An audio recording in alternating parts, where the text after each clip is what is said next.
जय हिंद दोस्तों, स्वागत है आपका यूनाइटेड ट्रेनिंग के इस प्लेटफॉर्म पर। तो आज हम आपके लिए लेकर आए हैं सैनिक स्कूल की तैयारी को लेकर के जो आपका जीके या साइंस वाला जो पार्ट है उसको डिस्कस करने के लिए। तो इसको स्टार्ट करने से पहले थोड़ा सा इसका बेसिक समझ लेते हैं कि कैसे क्या क्या प्रोसेस रहेगा। तो सबसे पहले आप जान लीजिए कि जो यूपी सैनिक है, यूपी सैनिक का जो एग्जाम है वो आपका है 16 दिसंबर 2023 को है यूपी सैनिक का एग्जाम। और आपका ऑल इंडिया सैनिक का जो एग्जाम है, ऑल इंडिया सैनिक एंट्रेंस एग्जाम जो आपका है, ठीक है, वो आपका है 21 जनवरी 2024, ठीक है ना।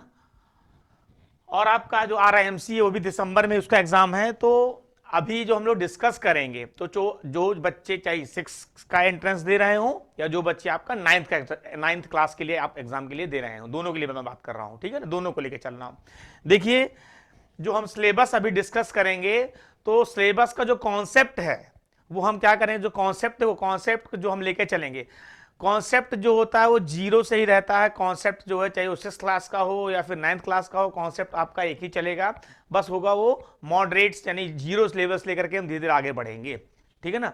तो उसको आपको चाहे 6th के लिए हो या फिर ये 9th क्लास के लिए है, दोनों के लिए ये जो हमारा सिलेबस है वो दोनों के लिए फ्रूटफुल है, वो दोनों लोग पढ़ सकते हैं। हाँ, जो सब क्वेश्चन डिस्कस करेंगे तो क्वेश्चन जब डिस्कस करेंगे वो 6th क्लास के लिए अलग रहेगा और 9th क्लास के लिए अलग रहेगा।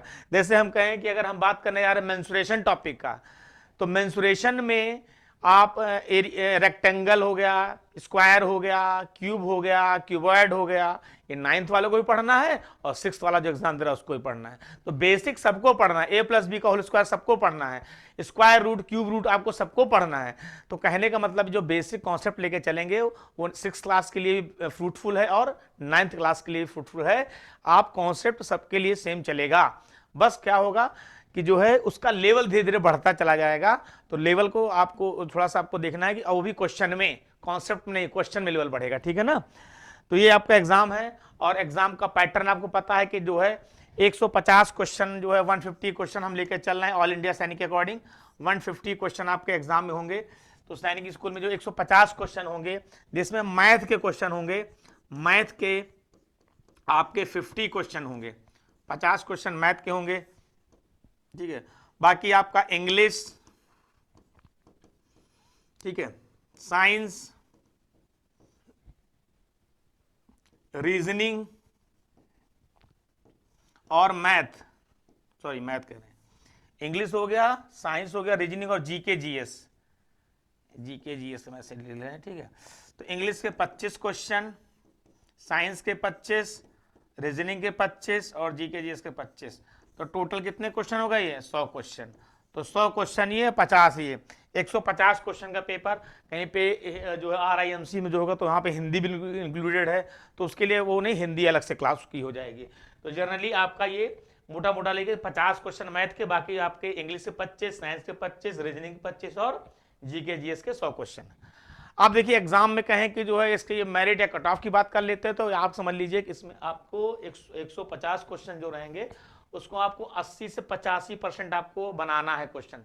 यानी इसका हम माइंड मेकअप मेरा ये है कि 80 to 85% क्वेश्चन हमको सही बना के आना है, क्योंकि जो वैकेंसी होती है बहुत ज़्यादा नहीं होती हैं। तो उसके अगर आपको अपना एडमिशन लेना है तो उसके लिए आपको ये तैयारी होनी चाहिए। बात समझ रहे हैं। और सिलेबस के लिए आपका ये 2 महीने का समय बचा हुआ है, जिसमें अगर हम अपना डेट लेकर चल रहे 24 जनवरी का, सॉरी 21 जनवरी 2024 का डेट लेकर चल रहे हैं, तो इस हिसाब से हमारे पास 2 महीने का समय मिला, बचा हुआ है। 2 महीने 10 दिन लगभग हमारा समय बचा हुआ है। हमको अच्छे से एक क्विक रिवीजन क्रैश कोर्स के रूप में करना है और सिलेबस को अच्छे, कॉन्सेप्ट को अच्छे समझना है और फिर उससे रिलेटेड हम क्वेश्चन डिस्कस करेंगे। और फिर हम जो है लास्ट में एग्जाम से 10 से 12 दिन पहले हम उसको कम से कम 10 से 15 मॉक टेस्ट करेंगे, ताकि जब आप पेपर में देने जाएं तो बहुत ही कंफर्टेबल फील करें और एग्जाम आपका बढ़िया हो, ठीक है ना। तो स्टार्ट करते हैं अपने टॉपिक को। हम आज फिजिक्स लेके आए हैं, जिसमें फिजिक्स का हम एक बेसिक डिस्कस करेंगे और फिर उसके क्वेश्चन हम डिस्कस करेंगे, ठीक है। स्टार्ट करते हैं। तो मोशन हमने स्टार्ट किया था, मोशन टॉपिक स्टार्ट करने जा रहे हैं। तो बेसिक्स है, बहुत बेसिक से चलेंगे। तो पहला आगे हमारा जो है डिस्टेंस की बात करते हैं। तो डिस्टेंस क्या होता है, तो अगर हम बात करें कि हमारा डिस्टेंस क्या होता है,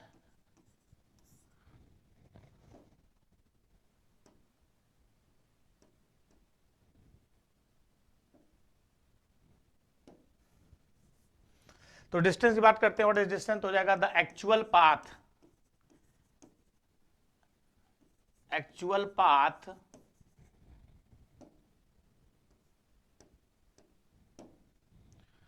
covered by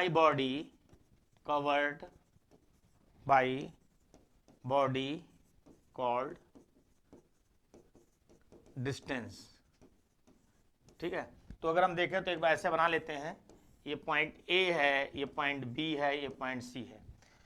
तो अगर हमें क्या करना है कि अगर हम ए पॉइंट से सी पॉइंट पे जाना है, तो ए पॉइंट से सी पॉइंट जब जा रहे हैं तो हम पहले इधर दो तरीके से जा सकते हैं, एक तो ए से बी पे आएंगे और फिर बी से सी पे जाएंगे। दूसरा तरीका ए से सी डायरेक्ट चले जाएंगे। तो दो तरीके से हम जा सकते हैं। तो हम जा रहे हैं ए से बी पे आए, बी से सी पे आए, फिर हम पहुंचे, तो हमारा कहलाता है actual path covered by the body, that is called distance कहा जाएगा। ठीक है, तो डिस्टेंस हो जाएगा आपका। उसके बाद जो है डिस्टेंस की बात करते हैं, तो डिस्टेंस हमारा स्केलर क्वांटिटी है। कैसी क्वांटिटी है ये, स्केलर क्वांटिटी के अंदर आएगा। ठीक है, डिस्टेंस कभी जीरो नहीं होगा, तो never be zero, distance never be zero, distance कभी जीरो नहीं होगा, ये आपको याद रखना है। और डिस्टेंस का फॉर्मूला देखें तो डिस्टेंस इक्वल टू होता है, डिस्टेंस इक्वल टू हो जाएगा speed multiply by time, speed multiply by time हो जाएगा। डिस्टेंस की यूनिट जो होगी वो आपका होगा, डिस्टेंस या तो मीटर में होगी या आपकी किलोमीटर में होगी, और स्पीड जो हो जाएगी आपको वही है, या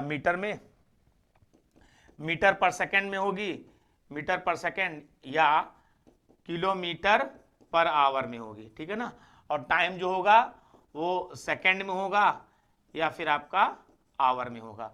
तो एक चीज यहां पे ध्यान देना है कि डिस्टेंस की फॉर्मूला हो जाएगा स्पीड इनटू टाइम, और किसमें यूनिट की बात कर लें तो यहां पे मैंने यूनिट की बात की हुई है। ठीक है ना, एक चीज याद रखना है यहां पे कि स्पीड, डिस्टेंस और टाइम को लेकर के देखिए यूनिट का भी खेल है, होता है क्वेश्चन बहुत सिंपल सा आएगा कि भैया distance equal speed into time, लेकिन पता चला एक दिया हुआ है मीटर में, अगला दिया है किलोमीटर में, एक दिया है मीटर पर सेकंड में, टाइम दिया है आवर में। तो इसको चेंज करना होगा, और किसमें किसको चेंज करना होगा, वो क्वेश्चन के अकॉर्डिंग या आंसर ऑप्शन में क्या आ रहा है उसके अकॉर्डिंग चेंज करना होगा। तो अगर स्पीड आपको दे रखी है किलोमीटर पर आवर में दे रखी है, किलोमीटर पर आवर में दे रखी है, तो डिस्टेंस जो होगी किसमें होगी, किलोमीटर में होगी, याद रखना। और टाइम जो होगा किसमें होगा, आवर में होगा। अगर नहीं है तो अब यह चेंज कर लेना। आगे देखिए, अगर स्पीड आपको दे रखी है मीटर पर सेकंड में दे रखी है, तो जो डिस्टेंस हो जाएगी वो आपकी मीटर में हो जाएगी, डिस्टेंस मीटर में हो जाएगी, और जो आपका टाइम हो जाएगा वो आपका सेकंड में हो जाएगा, वो आपका टाइम जो होगा वो सेकंड में हो जाएगा। तो ये यूनिट का बहुत ध्यान देना है, क्योंकि यूनिट नहीं चेंज करते हैं, सीधे फॉर्मूला लेकर के आंसर निकाल देते हैं, और आपका आंसर फिर मैच नहीं करेगा, फिर आप क्या कहेंगे क्वेश्चन गलत है, जबकि क्वेश्चन गलत नहीं होगा भैया। तो अगर किलोमीटर पर आवर है तो आपका स्पीड, तो ये किलोमीटर में, आवर में, मीटर पर सेकंड तो मीटर में, और सेकंड में।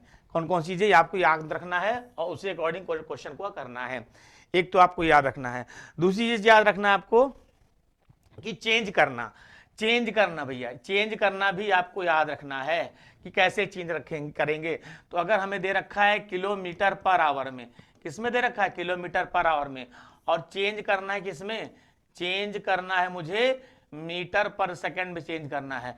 किलोमीटर पर आवर में दे रखा है और मीटर पर सेकंड में चेंज करना है, तो किलोमीटर आवर को मीटर पर सेकंड में चेंज करना है। ये बड़ी यूनिट होती है, छोटी यूनिट होती है, तो इसको मल्टीप्लाई कर देंगे 5/18 से, किलोमीटर पर आवर को 5/18 से मल्टीप्लाई कर देंगे तो मीटर पर सेकंड में चेंज हो जाएगा। यानी किलोमीटर, और बड़ी से छोटी में करना है तो छोटी वाली वैल्यू ऊपर और बड़ी वाली वैल्यू नीचे हो जाएगी, 5/18 से मल्टीप्लाई कर देंगे और हमारा मीटर पर सेकंड में आ जाएगा। इसी तरीके से अगर मीटर पर सेकंड में है, मीटर पर सेकंड में है और चेंज करना है मुझे किसमें, किलोमीटर पर आवर में करना है, चेंज करना है मुझे किलोमीटर पर आवर में चेंज करना है। तो भैया मीटर पर सेकंड को हम क्या करेंगे, उल्टा 18/5 से मल्टीप्लाई कर देंगे।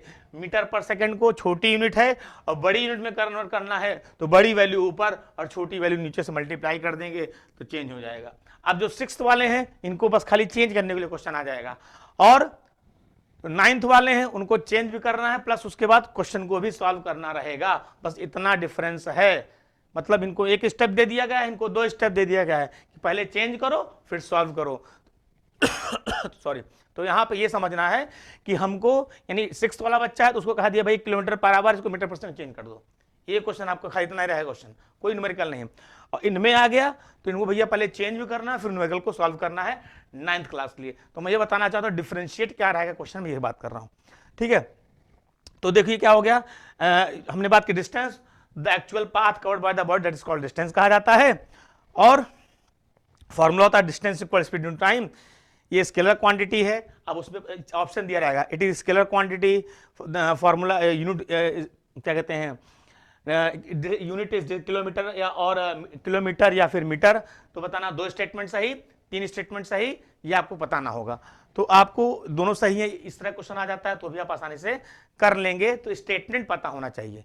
ठीक है, तो ये बात हो गई यहां पर कि चेंज करना है किलोमीटर पर आवर से, तो किससे मल्टीप्लाई करेंगे, बड़ी यूनिट को छोटे में कन्वर्ट करना है तो छोटी वैल्यू ऊपर बड़ी वैल्यू नीचे मल्टीप्लाई कर दें, आपका आंसर आ जाएगा।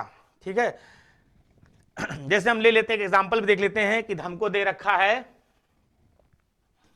54, ठीक है, किलोमीटर पर आवर हमको दे रखा, 54 किलोमीटर पर आवर दे रखा है, हमको चेंज करना है मीटर पर सेकंड में। तो 54 को बड़ी यूनिट को छोटे में करना, तो छोटी वैल्यू ऊपर और बड़ी वैल्यू नीचे मल्टीप्लाई कर दिए। 18 1 कम 18, 18 3 54, बचा हमारा 3 × 5, 3 बच्चे 15 मीटर पर सेकंड आपका आ जाएगा, 15 मीटर पर सेकंड। तो बड़ी यूनिट को छोटे में कन्वर्ट करना था, लिखा 5.18 से मल्टीप्लाई कर दिया, ये हमारा आंसर आ गया। तो कैसे कन्वर्ट करना है एक एग्जांपल देके भी मैंने आपको बता दिया, बाकी क्वेश्चन डिस्कस करेंगे तो और बातें उसमें आएंगी। नेक्स्ट पॉइंट देखते हैं, डिस्प्लेसमेंट की बात कर लेते हैं। डिस्प्लेसमेंट क्या होता है, तो अभी बताया था A point B point C point में।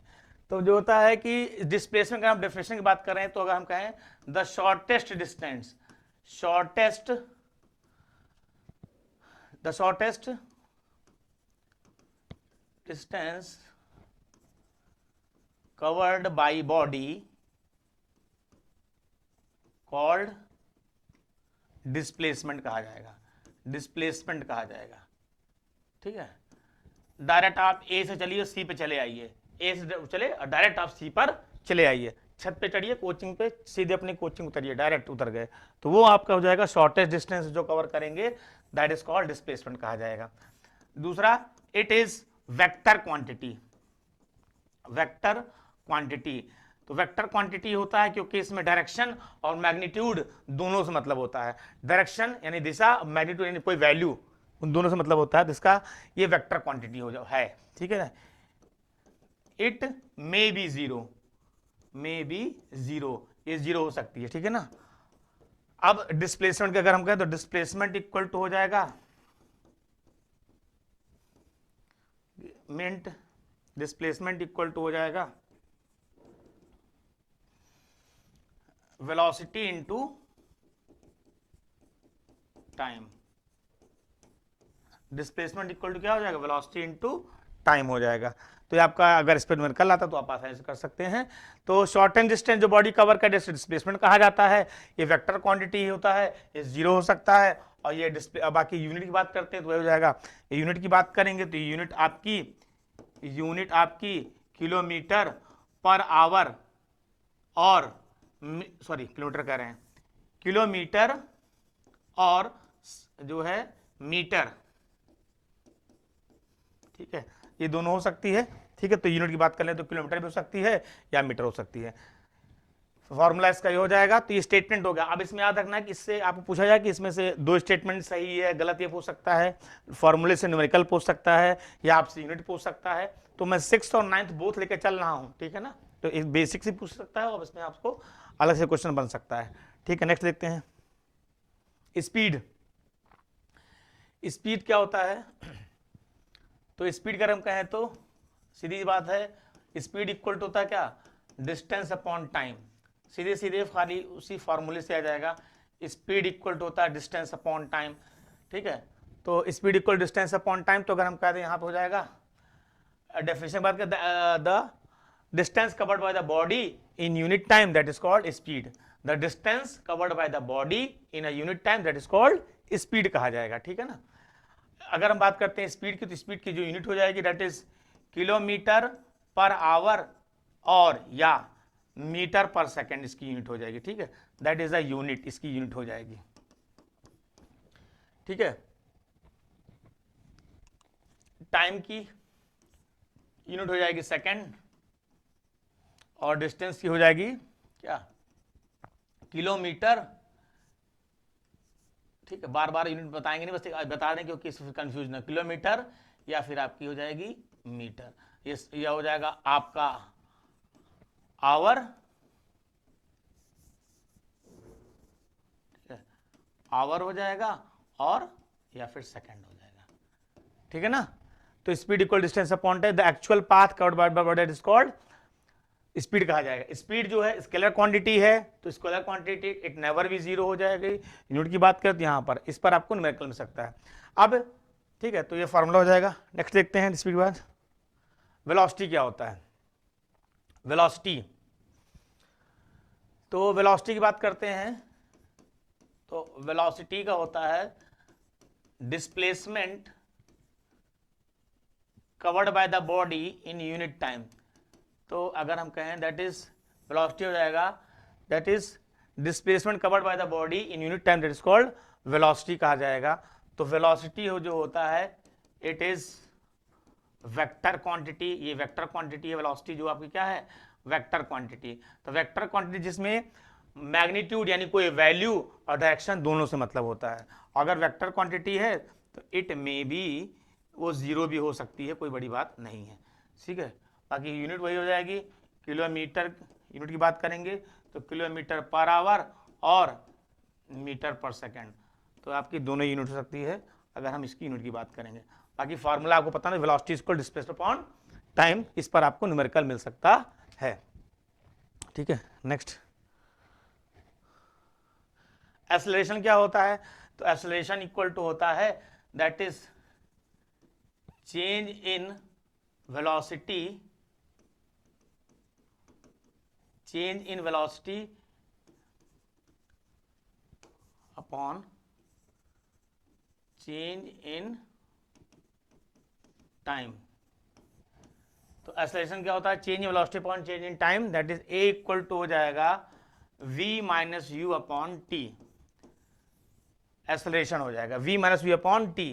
तो ये आपका चेंज इन वेलोसिटी है, जो आपका v है वो आपका है final velocity,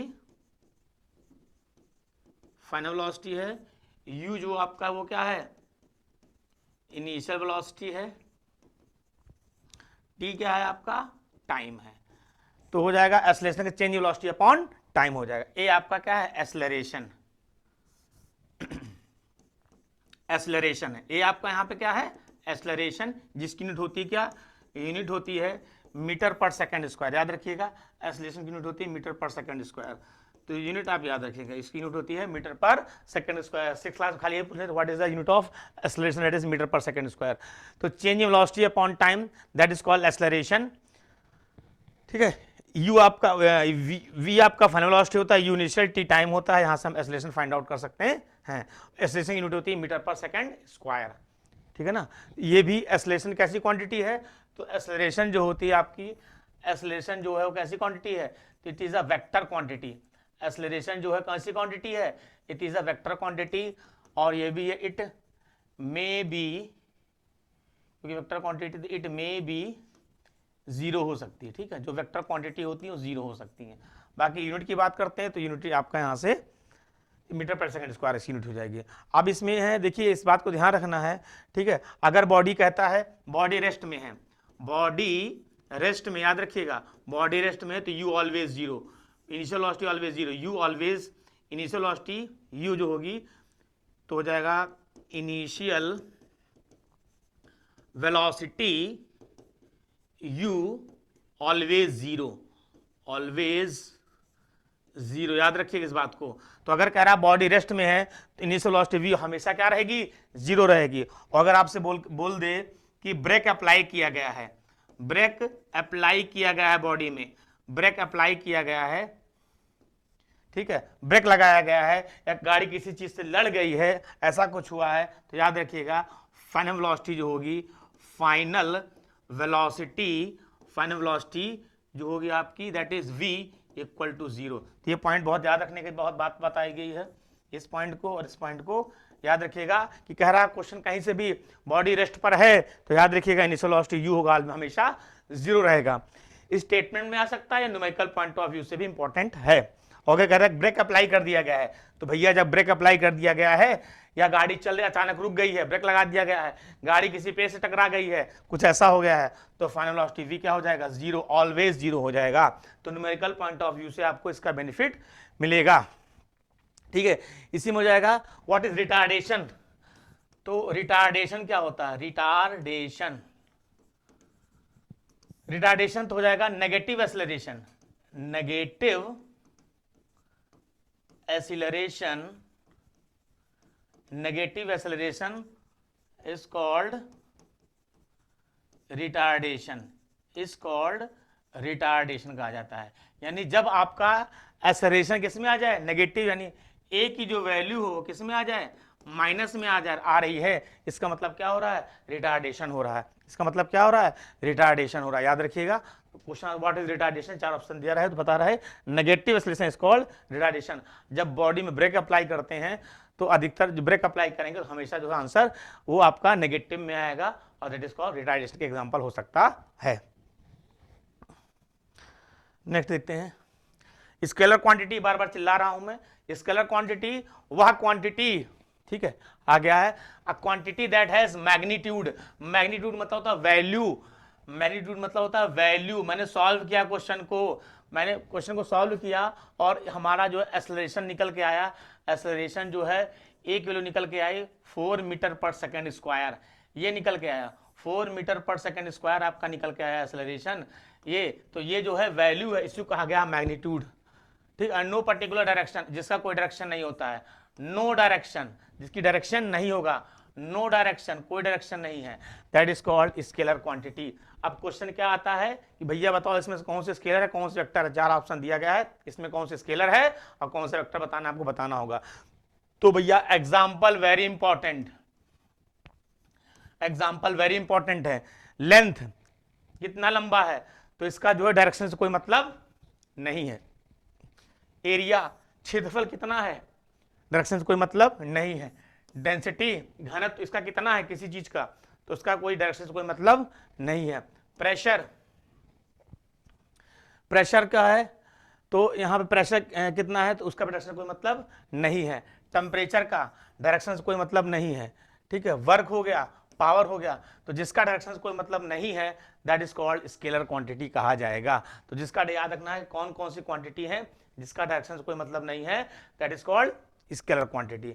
now the vector quantity, a quantity that has magnitude and magnitude दोनों में रहेगा, वैल्यू दोनों में निकलेगी, बट हैविंग डायरेक्शन, इसमें डायरेक्शन है, डायरेक्शन की बात कही जाएगी, that is called vector quantity. तो जहां पे डायरेक्शन से मतलब नहीं है वो है स्केलर क्वांटिटी, और जहां पर डायरेक्शन से मतलब है उसका मतलब है वेक्टर क्वांटिटी।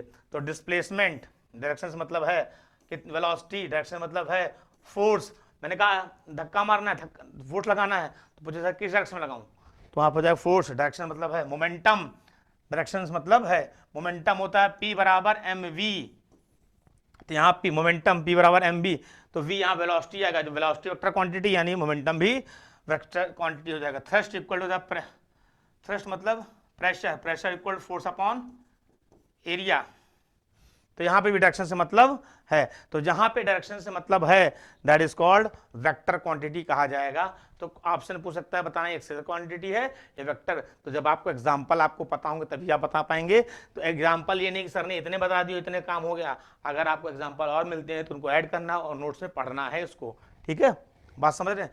तो ये कौन कौन सी स्केलर क्वांटिटी है, कौन, तो जहां पे डायरेक्शन की बात कही जाएगी और मैग्नीट्यूड दोनों की बात कही जाएगी, ठीक ठीक है, तो वो हमारा हो जाएगा वेक्टर क्वांटिटी। और जहां पे सिर्फ और सिर्फ डायरेक्शन की बात कही जाएगी और सिर्फ और सिर्फ मैग्नीट्यूड की बात कही जाएगी, डायरेक्शन की बात नहीं कही जाएगी, that is called scalar quantity हो जाएगी। ठीक है ना, जहां पे आपका डायरेक्शन से कोई मतलब नहीं है। तो एग्जांपल्स आ रहे हैं। ठीक है ना, नेक्स्ट टाइप्स ऑफ मोशन की बात करते हैं। ठीक है, टाइप्स ऑफ मोशन में अभी हम क्वेश्चन डिस्कस करेंगे, प्रीवियस ईयर में पूछा गया है। कुछ नहीं पूछते, डेफिनेशन नहीं आती है, डेफिनेशन बस खाली पूछते, 4 एग्जांपल दे दिया गया। बताइए ये रेक्टिलिनियर है कि कर्वी लीनियर है कि ऑस्लेटरी है कि पीरियोडिक है, बस आपको एग्जांपल बताना है, ये पीरियोडिक है ये ऑस्लेटरी है, ये बताना है। तो डेफिनेशन को मतलब कॉन्सेप्ट को समझने के डेफिनेशन जानना जरूरी होता है, और फिर हम एग्जाम्पल को दिमाग में रखेंगे। देखते हैं, linear, moving in straight line like a person walking on a straight path, free fall, parade example. तो लीनियर मोशन क्या होता है? स्ट्रेट लाइन मोशन, बस एक लाइन याद रखना, linear motion that is straight line motion, सीधी रेखा में, मतलब सीधे जो मोशन हो रहा है। तो लीनियर मोशन मतलब स्ट्रेट लाइन मोशन, बस इतना। एग्जांपल दिया गया है, walking on a straight path, सीधे सीधे चलना, फ्री फॉल, कोई बॉडी नीचे गिर रही है उसमें, ठीक है, और परेड जो चल रहा है, एग्जांपल यहाँ पे दिया गया परेड का मोशन। तो ऐसे बहुत सारे एग्जाम्पल जिसमें चुपचाप सीधे सीधे चलना है, वो सारे moving of a car in straight line. तो सारे एग्जांपल किसके हैं? लीनियर मोशन के। तो लीनियर मतलब स्ट्रेट लाइन मोशन, बात खत्म। ठीक, next curvy linear motion, moving ahead but changing direction like a throwing a ball. तो कर्वी लीनियर मोशन है जो कर्व में, गेंद को फेंका गया, ठीक है, ये गेंद थी, इसको फेंका गया तो कर्व में जो गिरेगा, तो सीधी बोला कर्वी लीनियर कर्व में जाएगा, तो यानी कि throwing of a ball, throwing of a ball that is curvy linear motion. ये झूला दिखाया गया है, ये भी कौन सा मोशन है? कर्वी लीनियर मोशन का एग्जांपल हो जाएगा। जब बैट से मारता है बैट्समैन, तो जो गेंद जा रही है वो भी किस में जाती है? कर्व में जाती है, वो भी एग्जांपल किसका हो गया? कर्वी लीनियर मोशन का हो जाएगा। तो ये एग्जांपल हो गया कर्वी लीनियर मोशन के। तो डेफिनेशन खुद ही बोल रहा है, जो कर्व बनाए that is curvy linear motion. अगला है सर्कुलर मोशन, तो सीधी सी बात है, मूविंग इन सर्कुलर पाथ, जब कोई बॉडी सर्कुलर पाथ में घूम रही है that is called circular motion कहा जाएगा। मूविंग सर्कल, सर्कल में मूव कर रहा है तो सर्कुलर मोशन। एग्जांपल में swirling stone tied on a thread rope, पहले हम लोग बचपन में खेलते थे, रस्सी में पत्थर को बांध दिया, चारों तरफ घुमा रहे हैं, ठीक है, ऐसा गेम खेलते थे हम लोग बचपन में। ठीक है, अब पता नहीं आप लोग खेलते हो आज के समय नहीं, लेकिन ऐसा होता था, नचाने वाला गेम खेलते थे। तो किसका एग्जांपल है? सर्कुलर मोशन का एग्जांपल है। तो जब कोई बॉडी सर्कुलर पाथ में घूम रही है that is a circular motion. Next rotatory motion, the movement of a body about its own axis like a rotating top। ठीक है, रोटेटरी मोशन यानी क्या कर रहा है? ठीक है, तो रोटेटरी अपने एक्सिस से क्या कर रहा है? रोटेट कर रहा है, लेकिन फ्री है, फ्री है अपने एक्सिस पे तो रोटेट कर रहा है, लेकिन क्या है? वो फ्री है। तो किसका एग्जांपल हो गया? रोटेटरी मोशन का एग्जांपल हो जाएगा। तो एक लट्टू का एग्जांपल दिया गया है रोटेटरी मोशन का। ठीक है, एक एग्जांपल आपका अर्थ का है। तो अर्थ जो है वो आपका रोटेटरी भी कर रहा है, अपने एक्सिस से भी कर रहा है, ठीक है, मतलब ऐसे भी रोटेट कर रहा है, एक एक्सिस पे ऐसे भी रोटेट कर रहा है, और चारों तरफ चक्कर भी लगा रहा है। ठीक है, तो रोटेटरी मोशन भी कर रहा है और रिवोल्यूशनरी मोशन भी कर रहा है अर्थ आपका। ठीक है ना, तो अर्थ भी सकते हैं moving of a earth along the sun, तो वो भी आपका रोटेटरी का एग्जाम्पल भी है और रिवोल्यूशनरी का एग्जाम्पल, याद रखिएगा। ऑस्लेटरी मोशन, ठीक है, तो ऑस्लेटरी मतलब एग्जांपल दिया, यहाँ पे झूले का एग्जांपल दिया गया है। तो क्या होता है? Coming from back to the same position after fix time interval like a pendulum, example दिया गया। पेंडुलम बहुत इंपॉर्टेंट एग्जांपल है इसका। Taken by the pendulum complete one oscillation is called its time period. तो पेंडुलम का example दिया है, ये पेंडुलम होता है, देखा होगा आपने, ठीक है, ये पेंडुलम है बंधा हुआ थ्रेड से, तो इसका जाने का कुछ ऐसा होता है, ये जाएगा फिर आएगा फिर यहाँ, ये खत्म हुआ, तो ये आपका हो जाएगा मीन पोजीशन, यहां से स्टार्ट करता है ना, ये गया फिर यहां पे आया, तो ये आपका ये होता है मीन पोजीशन, मीन पोजीशन जहां से स्टार्ट करता है, ठीक है, मीन पोजीशन होता है यहां पे। और ये जो बाहर इधर वाले जो होते हैं एक्सट्रीम, एक्सट्रीम पोजीशन होता है, और ये भी आपका एक्सट्रीम पोजीशन होता है, ठीक है। और ये जो motion that is called to and fro, एक वर्ड इस्तेमाल करते हैं to and fro motion, to and fro motion, to and fro word का इस्तेमाल करेंगे, that is called oscillatory motion कहा जाएगा। इसमें का एग्जांपल हो गया पेंडुलम हो गया, और आपके जो झूला झूलना हो रहा है आपका कर रहा है, ये भी जो है आपका ऑस्लेटरी मोशन का एग्जांपल है, ठीक है। और मैंने यहाँ से स्टार्ट किया, फिर गया, फिर यहाँ से एक्सट्रीम पे गया, फिर वापस यहाँ पे आया। तो इसको कंप्लीट करने में जो समय लगा दैट इज कॉल्ड, इसका टाइम पीरियड भी कहा गया है, तो आपको याद रखना है, ठीक है ना। तो आपका हो जाएगा टू एंड फ्रो मोशन जो भी होता है, coming back to the same position after fix interval of time. Example pendulum का दिया गया और झूले का एग्जांपल दिया गया है। जिगजैग और irregular motion of a free और people walking in a crowded street, तो आपका ये है जिगजैग मोशन, ठीक है। जिगजैग कुछ इस तरह से होगा, ये टूथब्रश होता है, टूथब्रश, तो टूथब्रश का जो लाइनिंग बनी that motion is called zigzag motion कहा गया है। तो like a motion of a tree, free और पीपल अचानक अपना इधर उधर घूम रहे हैं, ऐसे चल रहे हैं, तो वो एग्जांपल किसका हो जाएगा, क्राउडेड स्ट्रीट पे घूम रहे हैं इधर उधर, तो आपका जिगजैग इरेगुलर मोशन हो जाएगा। जिसमें आप एक टूथब्रश का एग्जांपल जिगजैग कैसे बनेगा तो वो देख सकते हैं। टूथब्रश का जो ये ब्रश निकले होते हैं वो जिगजैग फॉर्म में होता है, ठीक है ना। Next question, motion based on duration, तो that is a periodic motion.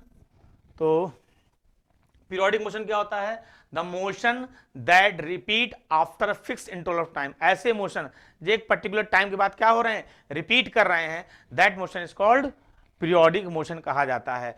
जो एक फिक्स इंटरवल के बाद टाइम क्या होगा, रिपीट करेंगे, एक घंटे बाद, 2 घंटे बाद से 4 घंटे बाद या कुछ सेकंडों बाद रिपीट कर रहे हैं, that is called periodic motion. और आपको मेन फोकस करना है एग्जाम्पल पर। Motion of earth around the sun, तो ये एग्जांपल है, पीरियोडिक मोशन है, दिन रात हो रहा है, तो जो है वो भी किस पे मोशन जो कर रहा है, अर्थ सन के उसके अलावा। तो ये नहीं कि तुम चाहे जितनी देर तक सो रहे हो या जल्दी सो रहे हो, देर में जग रहे हो, जो दिन रात है अपने समय पे फिक्स हो रहा है, क्योंकि वो क्या है, पीरियोडिक मोशन है, ठीक है। Moving of a hand needle of a clock, घड़ी की सुइयां एक फिक्स इंटरवल ऑफ, यानी कि मतलब कि 60 मिनट में एक चक्कर लगाना है, 60 मिनट में एक चक्कर आपको सॉरी, घंटे वाली सुई, यानी अगर मान लीजिए वो 2 से 3 पे गई तो मिनट वाली सुई एक चक्कर पूरा कर ले रही है, तो फिक्स है उसका, ठीक है ना, वो फिक्स है। Ringing of a telephone bell, अब जैसे मोबाइल की बात नहीं कर रहा हूं, अब तो आप रिंगटोन लगाते हैं, अलग अलग तरीके गाना लगा रहे हैं, लेकिन जो मोबाइल होते थे लैंडलाइन वाले, उसमें जब फोन आता है ट्रिंग ट्रिंग ट्रिंग ट्रिंग, तो भी क्या है, पीरियोडिक है।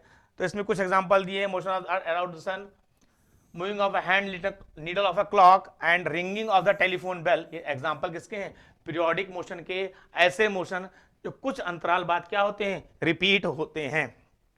Next, non periodic motion, non periodic motion जो मतलब कि फिक्स्ड इंटरवल बाय रिपीट नहीं होते हैं, ठीक है, इनका कोई फिक्स इंटरवल नहीं होता, वो नॉन पीरियोडिक, कभी भी वो कभी 50 टर्न लगा रहे हैं, कभी 10 टर्न लगा, कोई टाइम फिक्स नहीं है। जैसे कि moving of the car, the motion of the tides in the ocean, motion of a tides in the ocean, current, ocean current of the ocean, so occurrence of earth, sorry, occurrence of earthquake, जो भूकंप आ रहा है, तो इसका कोई fix समय नहीं है। इरप्शन ऑफ वॉल्केनो, ज्वालामुखी का फटना, कोई फिक्स समय नहीं है।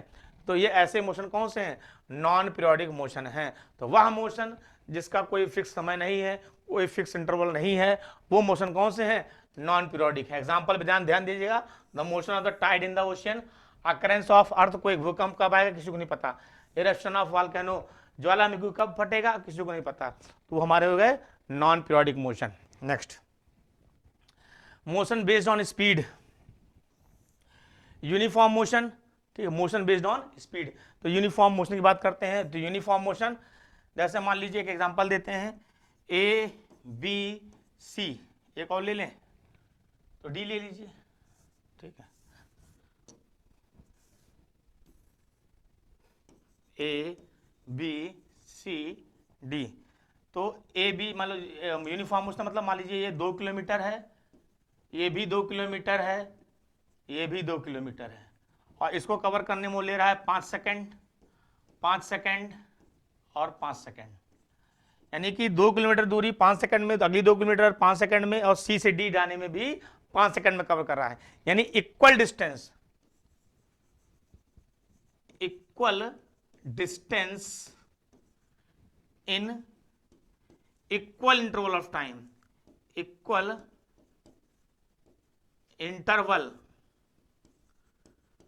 interval of time, equal distance in equal interval of time, that is called uniform motion। यानी समान दूरी और समान समय में कवर कर रहा है, दैट